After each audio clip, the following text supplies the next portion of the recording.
नमस्कार दोस्तों, स्वागत है आप लोगों का चैनल पे। मेरा नाम है अंशुमन, आप देख रहे हैं एस्ट्रो अंशुमन झा।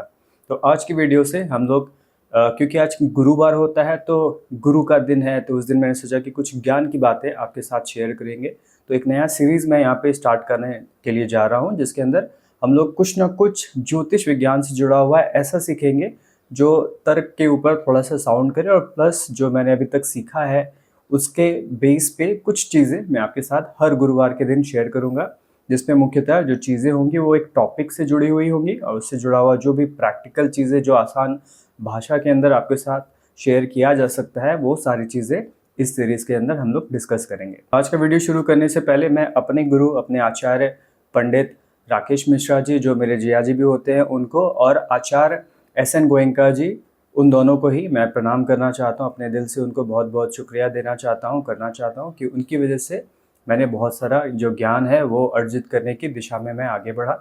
तो पहले गुरु को नमन, उसके बाद वीडियो को शुरू करते हैं।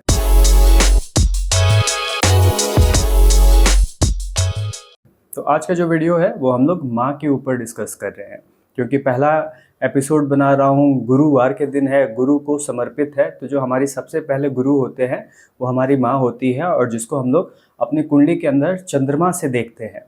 तो आज के इस वीडियो के अंदर हम लोग चंद्रमा के ऊपर और माँ के ऊपर ज़्यादा चीज़ों को डिस्कस करेंगे। तो सबसे पहली चीज़, जब हम लोग चंद्रमा की बात करते हैं तो चंद्रमा अपने आप में इमोशन का कारक होता है, नरिशमेंट का कारक होता है। तो ये दो प्रमुख चीज़ें हैं जिसको अगर आप समझ लेंगे अच्छे से, अगर आप उसको जान लेंगे, तो कहीं ना कहीं ज्योतिष के अंदर जो पूरा जो हमारा इमोशन होता है या जो पूरी हमारी लाइफ होती है, वो लाइफ कैसे काम करती है वो आपको समझ में आ जाएगा। तो यहाँ पे जब हम लोग चंद्रमा की बात करते हैं तो मैथोलॉजी के अंदर चंद्रमा के बारे में बहुत सारी चीज़ें दी गई हैं।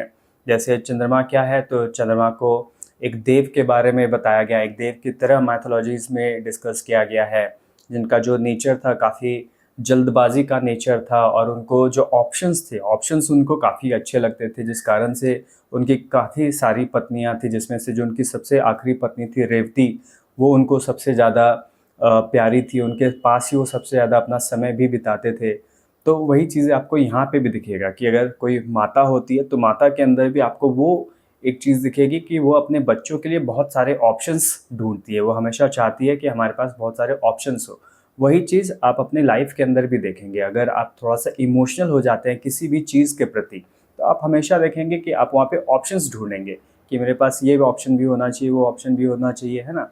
कई बार जो लोग ज़्यादा इमोशनल होते हैं अपने कार्य क्षेत्र में, तो उनको हमेशा plan A, plan B, plan C, plan D, बहुत सारे प्लान की ज़रूरत पड़ती है। लेकिन वहीं पे जो लोग इमोशनली थोड़े से ड्राई होते हैं, तो वो क्या करते हैं कि एक चीज़ पकड़ते हैं, उसी चीज़ में वो आगे बढ़ते जाते हैं। वहाँ पे फिर इमोशन का ज़्यादा लेना देना उनके जीवन में नहीं रह जाता है। तो वैसे ही जब हम लोग अपने पत्री के अंदर चंद्रमा को देखते हैं, तो चंद्रमा जहाँ भी आपकी पत्री के अंदर बैठा हुआ है, उस भाव से जुड़े हुए ऑप्शंस को आप ढूंढना शुरू करते हैं।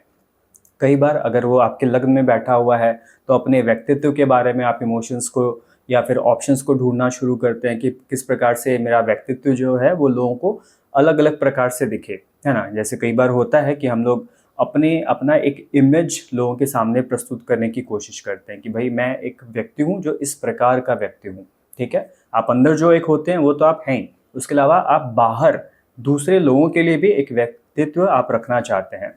तो वहाँ पे आप हमेशा ऑप्शंस ढूंढते हैं। अगर आपके लग्न में चंद्रमा बैठा हुआ है कि उस व्यक्ति, अमुक व्यक्ति के लिए मेरा ऐसा इमेज हो, अमुक व्यक्ति के लिए मेरा ऐसा इमेज हो, तो वहाँ पे आप कई बार ऑप्शंस ढूंढते हैं। वहीं अगर चंद्रमा आपके द्वितीय भाव में बैठ जाता है तो आप ऑप्शंस ढूंढते हैं कि भाई जो मेरा बोलने का तरीका है उसके अंदर ऑप्शंस होना चाहिए, मेरे खाने के अंदर ऑप्शंस होना चाहिए, मैं जो पैसे सेव करता हूँ उसमें किस प्रकार से बढ़ोतरी हो सकती है, या फिर कैसे चीज़ें ज़्यादा हो सकती हैं, वो आप ढूंढते हैं। उसके अलावा कई बार होता है कि जो हमारा परिवार होता है, परिवार को हम लोग देखते हैं सेकंड हाउस से, तो आप परिवार के बीच में, परिवार के अंदर ऑप्शंस ढूंढना शुरू करते हैं। ऐसे लोगों के लिए होता है कि एक परिवार तो वो होता है, एक कुटुंब वो होता है जहाँ पे आप पैदा हुए हैं। उसके अलावा वो धीरे धीरे कुटुंब ऐसा भी बना लेते हैं जो हो सकता है उनके साथ ब्लड रिलेशन में हो ना हो, लेकिन इमोशनली वो लोगों के साथ अपना रिलेशन बना लेते हैं, जहाँ पे उनका अपना एक हो सकता है कि दूसरा परिवार भी वहाँ पे बन जाए। तो ऐसे ही लोगों के नेचर में आता है। आप ऐसे हर हाउस में अगर उसको चंद्रमा को घुमाएंगे तो वहाँ पे आपको दिखेगा कि जिस भी जगह पे लोग बैठते हैं वहाँ पे ऑप्शन, जब चंद्रमा बैठता है वहाँ पे लोग ऑप्शन जरूर ढूंढते हैं। उसके बाद जो चंद्रमा होता है वो नरिशमेंट का भी कारक होता है, तो वो हमेशा नरिश करना चाहता है। अगर चंद्रमा किसी महिला के पंचम भाव में बैठ जाता है तो कई बार वो नरिशमेंट के उस लेवल पे चली जाती है कि अपने बच्चों के लिए वो सब कुछ करना चाहती है, क्योंकि उनको लगता है कि नरिशमेंट का एक तरीका यही होता है कि आप बच्चों को ज़्यादा से ज़्यादा ऑप्शन दें, ज़्यादा से ज़्यादा चीज़ें उनको प्रोवाइड कराएं। और कई बार उसमें होता है कि अगर आप ओवरबोर्ड हो जाते हैं तो वो थोड़ा सा गड़बड़ भी हो जाता है। लेकिन वो अपना चंद्रमा का नेचर है, इमोशन हमेशा फ्लक्चुएट करता है। कभी तो आप बहुत खुश हैं तो आप इमोशनली बहुत ऊपर चले आएंगे, कभी आप थोड़ा सा लो फील कर रहे हैं तो वो जो नरिशमेंट होता है, जो इमोशंस होता है वो नीचे आ जाता है। तो फ्लक्चुएशन चंद्रमा के अंदर देखा गया है। और ये चीज़ भी देखेंगे क्योंकि चंद्रमा द्रव्य भी है, जो लिक्विड होता है, लिक्विड भी चंद्रमा होता है, तो उसके अंदर आपको वो फ्लक्चुएशंस जो है वो दिखती हैं। हालांकि तो पानी हमेशा निर्मल तरीके से अगर बहता है तो एक फ्लो में ही बहता है, लेकिन उसमें हल्का सा भी आवेग आता है, हल्का सा भी हवा अगर उसको छूती है या फिर अगर थोड़ा सा ऊपर नीचे की सतह से भी पानी बहता है तो उसके अंदर आपको वो जो फ्लक्चुएशंस होती हैं वो फ्लक्चुएशंस दिखती हैं। तो वैसे ही जो लाइफ होती है जीवन में, चंद्रमा जहाँ पे भी आपके जिस भी भाव में बैठा है उस भाव के अंदर आपको फ्लक्चुएशंस जरूर देखने के लिए मिलेगी। अगर वो आपके केंद्र में बैठा हुआ है, चतुर्थ में बैठा है, सेवंथ में बैठा है या 10th हाउस में बैठा है, तो उन भावों के अंदर आपको फ्लक्चुएशंस हमेशा देखने के लिए मिलती है।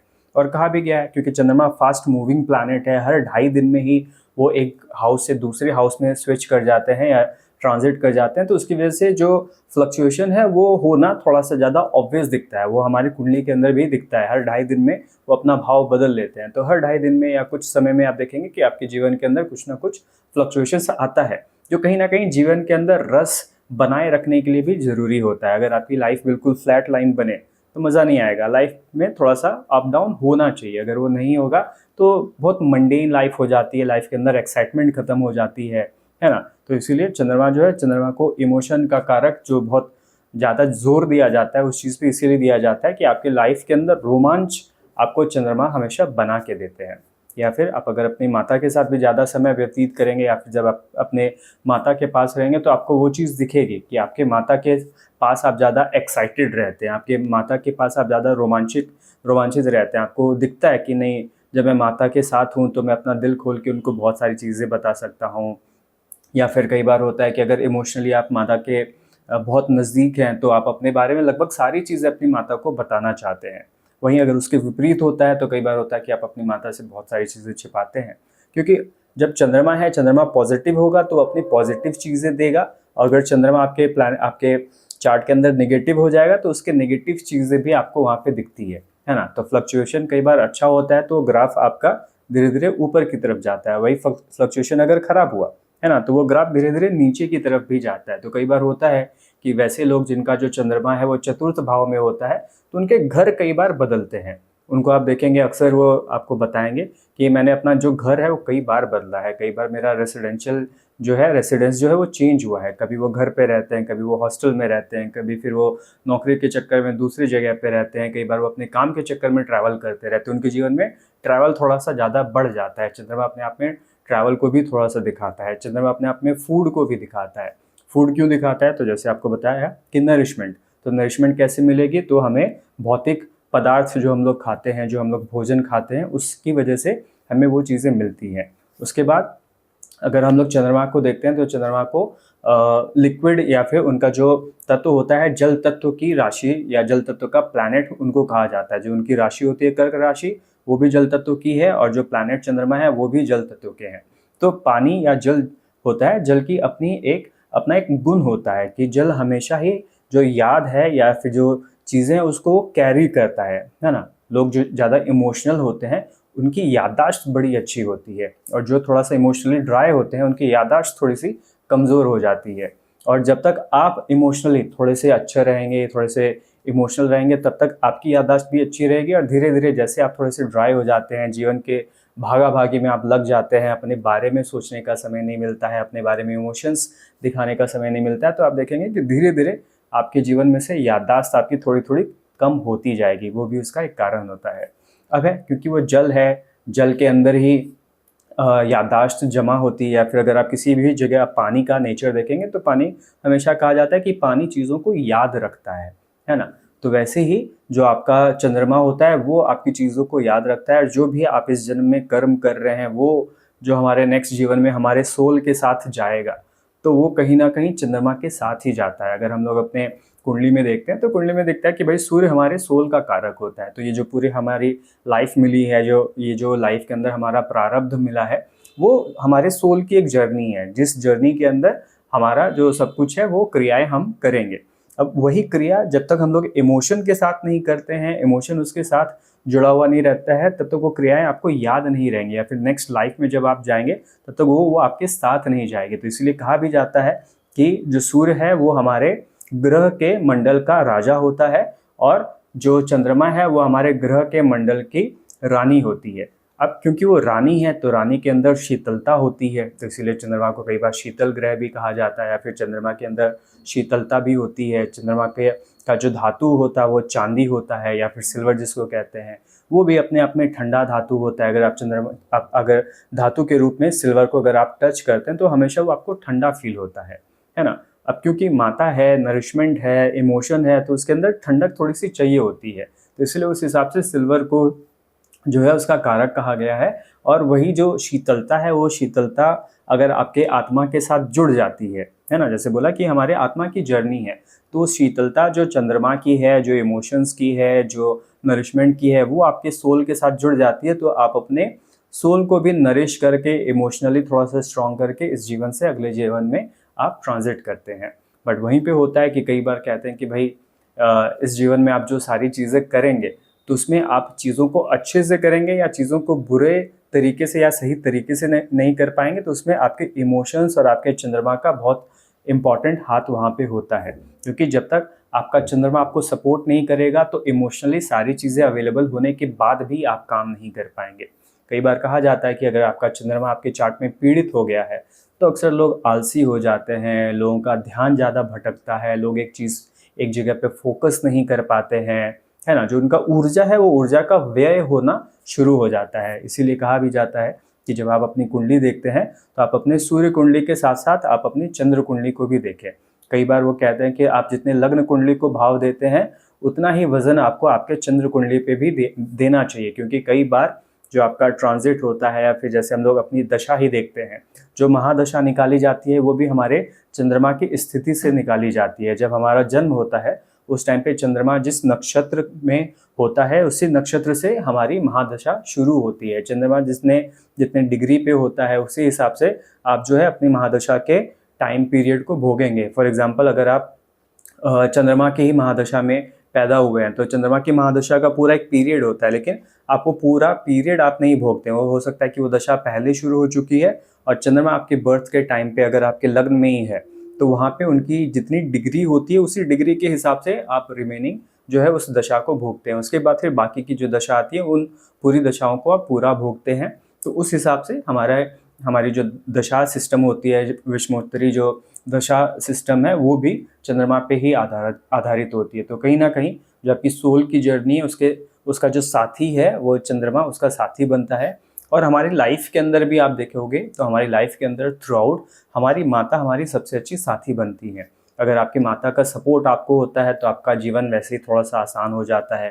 क्योंकि कई बार होता है कि भाई पिताजी से आप कुछ चीज़ें मांगते हैं जो आसानी से नहीं मिल पाती है, फिर आप अपनी माता को अप्रोच करते हैं, फिर माता थोड़ी सी एडवोकेसी करती है, उनकी थोड़ी सी सिफारिश होती है, फिर आपको चीज़ें कई बार मिल जाती है। तो कहीं ना कहीं माता का जो सपोर्ट होता है वो पूरे जीवन में लोगों को चाहिए होता है। और वैसे भी बच्चा जब पैदा होता है तो पैदा होते ही उसको जो सारे संस्कार मिलते हैं वो संस्कार उसकी माता ही सिखाती है। तो माता कई बार हमारी सबसे पहले गुरु होती है। जैसे आप पैदा होते हैं तो पैदा होते ही आपको एक ही चीज़ आती है, वो होता है रोना, ठीक है। उसके अलावा आप दूध पीना सीखेंगे, वो भी आपको माता सिखाएगी।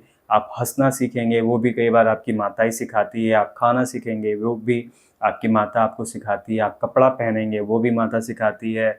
बहुत सारी चीज़ें, छोटी मोटी चीज़ें जो हम लोग संस्कार शुरू में सीखते हैं। जैसे आप पैदा होते हैं, पैदा होते ही जो भी आप सीख रहे हैं उसमें सारी पहली चीज़ें आपको आपकी माता ही सिखाती हैं। कई बार आप ये भी देखेंगे कि बच्चा जब बोलना सीख जाता है, फिर वो प्ले स्कूल जाता है या फिर एलिमेंट्री एजुकेशन उसकी होती है, तो उसमें ABCD, अ आ ई क ख ग घ सारी चीज़ें उसकी माता ही सिखाती है। तो जितना बच्चा अपनी माता के नज़दीक रहता है वो भी इमोशनली उतना अच्छा डेवलप होता है, क्योंकि जीवन में अगर आपको अच्छा करना है, बेहतर करना है, तो आपके जीवन के अंदर इमोशंस होने चाहिए, क्योंकि अगर इमोशन होगा तो आप चीज़ों को सही तरीके से सीखेंगे, करेंगे, जहाँ पे आप दोनों ही पर्सपेक्टिव को लेके काम करेंगे। जहाँ पे एक पर्सपेक्टिव होगा जिसमें आप अपना भला करेंगे और दूसरा पर्सपेक्टिव होगा जिसमें आप दूसरों का भी भला सोच के अपना भला करेंगे। जो व्यक्ति इमोशनल होता है वो अपना भला तो चाहता ही है, बट साथ में वो ये भी देखता है कि क्या मेरे खुद के भला करने की वजह से दूसरों का नुकसान हो रहा है। ऐसी चीज़ें वैसे व्यक्ति ही सोचता है जिसका चंद्रमा थोड़ा-सा अच्छा होता है। जिस व्यक्ति का चंद्रमा पीड़ित होता है या फिर अच्छा नहीं होता है, वो हमेशा अपने बारे में ही सोचता है और दूसरों के बारे में नहीं सोचता है। ऐसे ही व्यक्तियों के साथ ऐसा भी होता है कि उनके परिवार के साथ मेल-जोल की कमी देखी जाती है। दोस्तों के साथ तो उनकी दोस्ती हो जाएगी, लेकिन वो भी उतनी ही दोस्ती होती है जितने में उनका काम निकलता रहता हो। कई बार जो समाज है, समाज के अंदर भी आपकी प्रतिष्ठा होगी तो सिर्फ़ इसलिए होगी क्योंकि भौतिक रूप से आप एक जगह पहुँच जाते हैं, लेकिन जब इमोशनली या सामाजिक रूप से आपकी अचीवमेंट की बात की जाती है, तो वहाँ पे फिर आपको ज़ीरो नंबर ही कई बार मिलता है।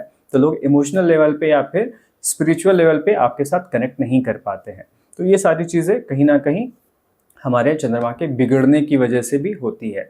और अगर एक अच्छी या सबसे बेहतर लाइफ़ की हम लोग बात करते हैं, तो सबसे बेहतर लाइफ़ वही होती है जहाँ पे आप चंद्रमा को बिल्कुल कंट्रोल करके चले। जहाँ पे आप कहते हैं ना कि भई चंद्रमा जो है वो वीनस की राशि के अंदर ही जाके उच्च का होता है। जो टॉरस राशि होती है, टॉरस के अंदर जाके उच्च का होता है। लेकिन अगर आप वीनस की ही दूसरी राशि देखेंगे जिसको हम लोग लिब्रा या तुला राशि कहते हैं, तो तुला के अंदर हम लोग बैलेंस को देखते हैं। तो वैसे ही जब तक आप इमोशनली बैलेंस नहीं रहेंगे, तब तक आप अपनी लाइफ को बहुत अच्छे तरीके से नहीं चला पाते हैं। इमोशंस का एक्सट्रीम होना हमेशा बुरा होता है। अगर आप एक्सट्रीमली हैप्पी हैं, तो वो भी बुरा है, और आप एक्सट्रीमली नाखुश हैं या एंग्री हैं या दुखी हैं, तो वो भी बुरा होता है। या अगर आप इमोशनली या एक्सट्रीमली आप थोड़ा-सा ज़्यादा सोचने लगे हैं, जिसको हम लोग एंग्ज़ायटी कहते हैं। अगर आप ज थोड़ा ज़्यादा एंग्ज़ियस हैं और आपका जो वो इमोशनल लेवल है एंग्ज़ियस होने का, वो एक्सट्रीम पे चला जाता है, तो आपको एंग्ज़ायटी की बीमारी भी दे देता है, जिसके अंदर फिर लोगों को साइकियाट्रिस्ट की भी ज़रूरत पड़ती है, या फिर जिसको कहते हैं कि मानसिक मदद की भी उनको ज़रूरत पड़ती है। तो उन सारे लेवल पे अगर आप अपनी चीज़ों को अच्छी तरीके से बैलेंस्ड रखते हैं, तो वहाँ पे चीज़ें अच्छी चलती हैं। अब है कि बैलेंस कैसे रख सकते हैं, तो बैलेंस रखने के अलग-अलग तरीके होते हैं, लोगों को अलग-अलग तरीके से वो सूट भी करता है। कई बार होता है कि आप अगर सिर्फ दिन में 2 बार नहाते हैं, तो उससे भी इमोशनली बैलेंस हो जाते हैं। बहुत सारे लोगों के साथ ऐसा होता है। कुछ लोगों के साथ ऐसा भी होता है कि उनको थोड़ी ज़्यादा मदद की ज़रूरत पड़ती है, तो वो चांदी को धारण कर लेते हैं। कई बार आप चांदी की चेन पहनते हैं, चांदी का ब्रेसलेट पहनते हैं, चांदी का कड़ा पहनते हैं, उससे काम होता है। कई बार ऊर्जा और थोड़ी-सी चाहिए होती है, तो लोग मोती भी पहनते हैं, चांदी में ही मोती को धारण किया जाता है।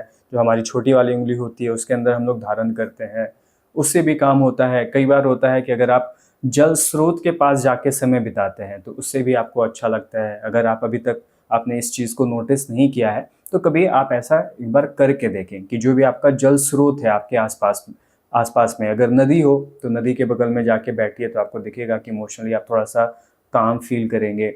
समंदर किनारे आप जाके बैठेंगे, जहाँ पे समंदर की लहरों को आप देखेंगे, तो वहाँ पे भी देखेंगे कि आप काम फ़ील करेंगे। अगर आप लेक के किनारे या तालाब के किनारे आप बैठेंगे, तो वहाँ पे भी देखेंगे कि आप काम फ़ील करेंगे। और कई बार ऐसा होता भी है कि अगर आप किसी लेक में बोटिंग के लिए जाते हैं, क्योंकि अक्सर लोग बोटिंग के लिए जाते हैं, तो बोटिंग के दौरान अगर आप आराम-आराम से चप्पू चलाते हैं, तो आप देखेंगे कि उस पूरे वातावरण के अंदर आपको काफ़ी अच्छा वहाँ पे फ़ील होता है। एक तो आप नेचर के बीच में होते हैं, ग्रीनरी हर जगह होती है, और क्योंकि आप पानी के बहुत नज़दीक होते हैं, तो वो भी इमोशनली आपको काफ़ी मदद पहुँचाती है ना? तो ऐसे सारे तरीकों से कई बार होता है कि आप इमोशनली थोड़ा-सा बैलेंस्ड फ़ील करते हैं, और ऐसी चीज़ों को आप अपने लाइफ़ के अंदर भी लेके आएँगे, तो धीरे-धीरे इमोशंस के अंदर कंट्रोल आप सीखेंगे। अगर आपको लगता है कि मैं थोड़ा-सा ड्राई व्यक्ति हूँ, इमोशंस मुझे इतना ज़्यादा नहीं हेल्प करते हैं, तो आप दिन में सिर्फ 2 बार आप शावर लेना शुरू कीजिए। आप 2 बार नहाना शुरू कीजिए, एक बार सुबह, एक बार शाम। आपको अंतर दिखना शुरू हो जाएगा कि आपके जीवन के अंदर धीरे-धीरे परिवर्तन आएगा। 1 दिन में, 2 दिन में करके ये नहीं होता है, क्योंकि जो आपकी ड्राइनेस है वो लंबे समय की है। तो हो सकता है कि 10-15 दिन आप उस रिचुअल को फ़ॉलो करेंगे, तो धीरे-धीरे आपको वो चेंजेस दिखेंगे। चेंजेस आते हैं, ये पक्की बात है, समय लग सकता है, ठीक है? तो ये है मोटा-मोटा। अगर हम लोग भौतिक रूप से चंद्रमा की बात करते हैं, तो हमारे चार्ट के अंदर चंद्रमा इस प्रकार से काम करता है, माता के अंदर इस प्रकार से उसका संबंध है। और वैसे भी अगर आप थोड़ा सा माइथोलॉजी के अंदर भी जाते हैं तो माइथोलॉजी के अंदर भी दिखा है कि माताओं ने हमेशा अपने बच्चों का उद्धार किया है। अगर आप देव के बारे में बात करेंगे तो देव के साथ हमेशा देवी भी आती है ना। अगर हम लोग परम पिता परमेश्वर की बात करते हैं तो उनके साथ देवी भी आती है।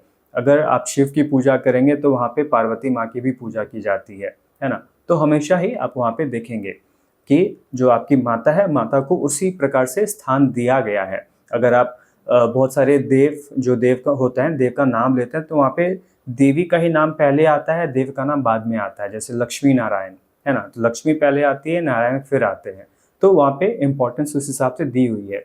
अगर हम लोग अपने उपनिषद की भी बात करते हैं तो उपनिषद में काफ़ी अच्छी एक स्टोरी भी आती है कि अगर आपकी माता अच्छी होती है तो वो यशोदा माता हो सकती है ना। जो जैसे कृष्ण की स्टोरी में आप देखेंगे तो वहाँ पे यशोदा मैया ने कृष्ण के लिए बहुत कुछ किया, पूरा उनका लालन पालन, सारी चीज़ें, उनका नटखट होना भी उन्होंने देखा, उनको दूर जाते हुए भी उन्होंने देखा, क्योंकि यशोदा माँ के पास तो वो पले बड़े थे, लेकिन एक समय आया था जब उनसे वो बिछड़ के दूर चले गए थे, वो मथुरा चले गए, फिर मथुरा से वो आगे द्वारकाधीश चले गए थे। हालांकि तब तक तो यशोदा मैया भी नहीं थी, बट ये था बॉटम लाइन कि जब यशोदा मैया से वो दूर हुए तो माता ने उस पीड़ा को भी देखा, तो उसके बाद भी उनका जो नेचर था वो वैसा ही रहा। तो जब अच्छी माता की बात करेंगे तो उपनिषद के अंदर आप यशोदा माता के बारे में देखेंगे। अगर अब हम लोग उपनिषद के अंदर चंद्रमा को निगेटिव होता हुआ देखें तो वहाँ पे कैकेयी के बारे में रामायण के अंदर उल्लेख दिया गया है, जहाँ पे भरत के मुंह में, अपने पुत्र भरत के मुंह में आके कैकेयी ने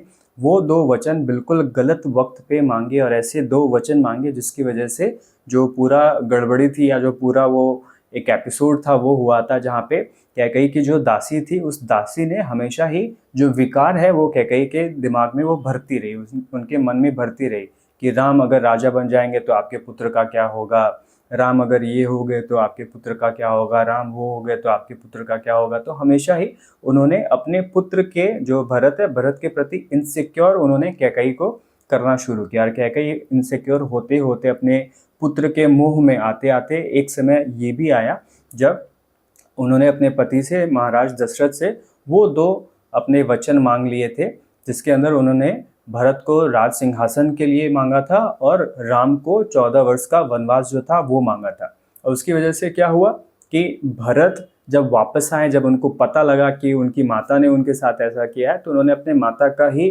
तिरस्कार कर दिया। उन्होंने मना कर दिया कि मैं आपको अपनी माता के रूप में स्वीकार नहीं करूँगा। तो कई बार जब माता नेगेटिव होती है तो इस प्रकार से भी वो काम कर सकती है, जहाँ पे वो आपके बेइज्जती का कारक हो सकता है, जहाँ पे वो जो है मुंह में आके आपके लिए काफ़ी बुरा भी कर सकता है। तो हर तरह के जो एग्जाम्पल्स हैं वो हमें हमारे उपनिषद में भी मिलता है कि जब हमारा जो चंद्रमा है, जो हमारा मून है, वो जब पॉजिटिव होता है तो वो कैसा रिएक्ट कर सकता है। तो वो आपको बहुत अच्छे से डेवलप कर सकता है, आपको ग्रो करा सकता है, आपको कृष्ण बना सकता है। और वहीं पे जब वो निगेटिव तरीके से हो तो उनकी जो हालत है वो कैकेयी की तरह भी हो जाता है। और ये कारण भी है कैकेयी के उस एपिसोड के बाद फिर, या फिर वो जो पूरी स्टोरी थी रामायण के अंदर, उसके बाद किसी ने भी अपनी पुत्री का नाम भी कैकेयी रखना उसके बाद सही नहीं समझा। और आज की डेट में भी आप देखेंगे कैकेयी एक ऐसा नाम है जो यूजुअली लोग अपनी बेटी का नाम नहीं रखना चाहते हैं, वो उनको अवॉइड ही करते हैं कि कैकेयी इनका नाम ना रखा जाए, है ना। तो ये सारी चीज़ें हैं कि अगर आप उपनिषद देखेंगे, आप धर्म ग्रंथ देखेंगे तो उसके अंदर भी आपको चंद्रमा या माता के प्रति अच्छी चीज़ें ही दिखेंगी। और अगर आप प्रैक्टिकल लाइफ के अंदर भी देखते हैं तो प्रैक्टिकल लाइफ के अंदर भी आपको चंद्रमा के बारे में ऐसी चीज़ें ही समझ में आती है। तो ये था मेरी तरफ से चंद्रमा के बारे में, गुरु के बारे में। अब क्योंकि आज का पहला एपिसोड था तो मैंने सोचा कि जो हमारे प्रथम गुरु होते हैं वहीं से हमारी शुरुआत होनी चाहिए। कैसा लगा आपको ये सारी जानकारी, ज़रूर बताइएगा। कहीं कुछ आपको लगे कि मेरी तरफ से भी एक इनपुट होना चाहिए कि लोग थोड़ा सा उसके बारे में और सीखें, तो कमेंट में आप अपने इनपुट्स जो हैं उनको ज़रूर दीजिएगा। आज की वीडियो में इतना ही। मुलाकात होती है आपसे नेक्स्ट वीडियो में। ओम नमः शिवाय।